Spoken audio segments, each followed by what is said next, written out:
programa de hoje, atreva-se a ser diferente. Frequentemente fazemos uma pergunta: como é que os primeiros discípulos foram capazes de sacudir o mundo? E hoje milhares de cristãos não conseguem sequer fazer cócegas. A razão é simples. Eles não haviam moldado a sua fé aos hábitos do mundo de então. Eram possuidores da verdade, e sua fé não fazia concessão de princípios. Martinho Lutero, perante a grande convenção de sua época, declarou: "Aqui estou, e que Deus me ajude. Não posso proceder de outro modo." E ele fez mais pela liberdade religiosa que 1 milhão de conformistas que tinham perdido a vitalidade da verdadeira religião. A Bíblia ensina que a popularidade perante o mundo significa a morte. As ferramentas mais eficazes de Satanás são a conformidade e o comprometimento.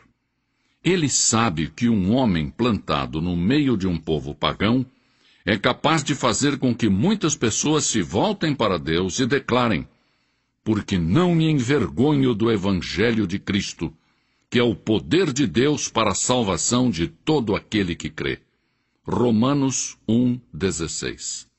As palavras do apóstolo Paulo: "Já não vivo de acordo com as regras deste mundo", pesam e significam muito para nós hoje em dia. Como espada afiada, estas palavras cortam, expondo o nosso modo de viver. Não são palavras amáveis, são ordens com tom de batalha. Separam os débeis dos fortes. Mas são palavras que inspiram, e necessitamos escutá-las ainda hoje. Primeiro, não moldemos nossas mentes segundo este mundo, de acordo com a sua propaganda, a sua conversação, a sua filosofia. O mundo executa uma gigantesca tarefa de lavagem cerebral. Às vezes consciente, às vezes inconscientemente, o cristão vive assediado por publicidade secular e mundana. Anúncios que proclamam que o homem elegante prefere tal marca de uísque, dando a entender que os que não bebem uísque não são pessoas de bom gosto.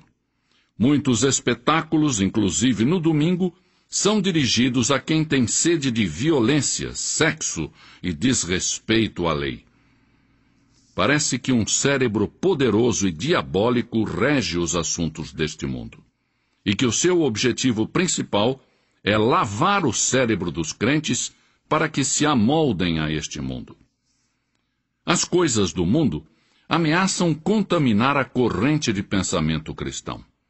Satanás estará batalhando para distrair você cada hora de se dedicar a ler a Bíblia e a orar. Mas por cima desse estrondo, podemos escutar a voz das Escrituras, que nos diz: "Tende em vós aquele sentimento que houve também em Cristo Jesus." Filipenses 2,5.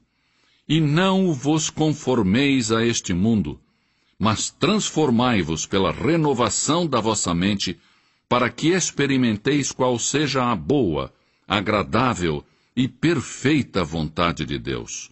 Romanos 12:2. Nós, cristãos, não devemos nos amoldar às ansiedades do mundo. Há muitos cristãos que torcem as mãos dizendo: "Que desastre este mundo." A Bíblia nos diz que o mundo e seus desejos passarão, e que ele perecerá num cataclismo de julgamento. Nós, cristãos, devemos ser luz no meio das trevas.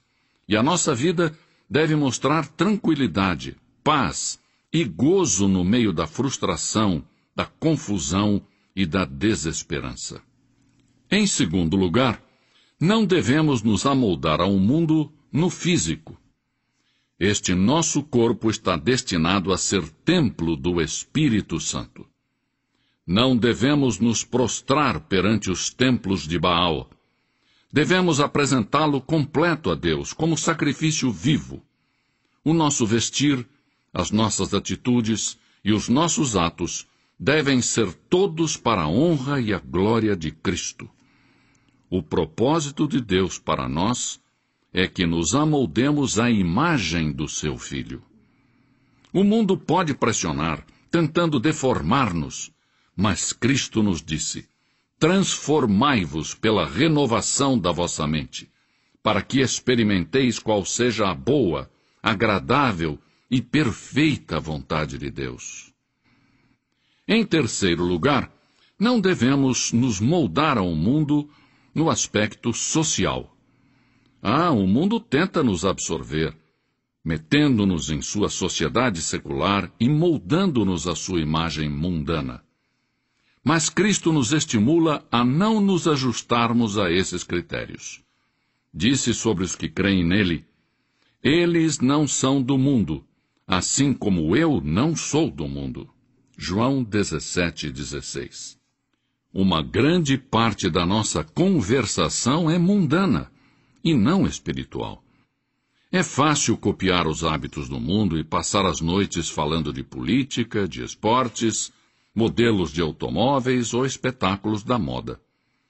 Muitas vezes, esquecemos que acerca da santa conversação devemos edificar-nos uns aos outros e que devemos ocupar-nos das coisas celestiais e não exclusivamente das terrestres.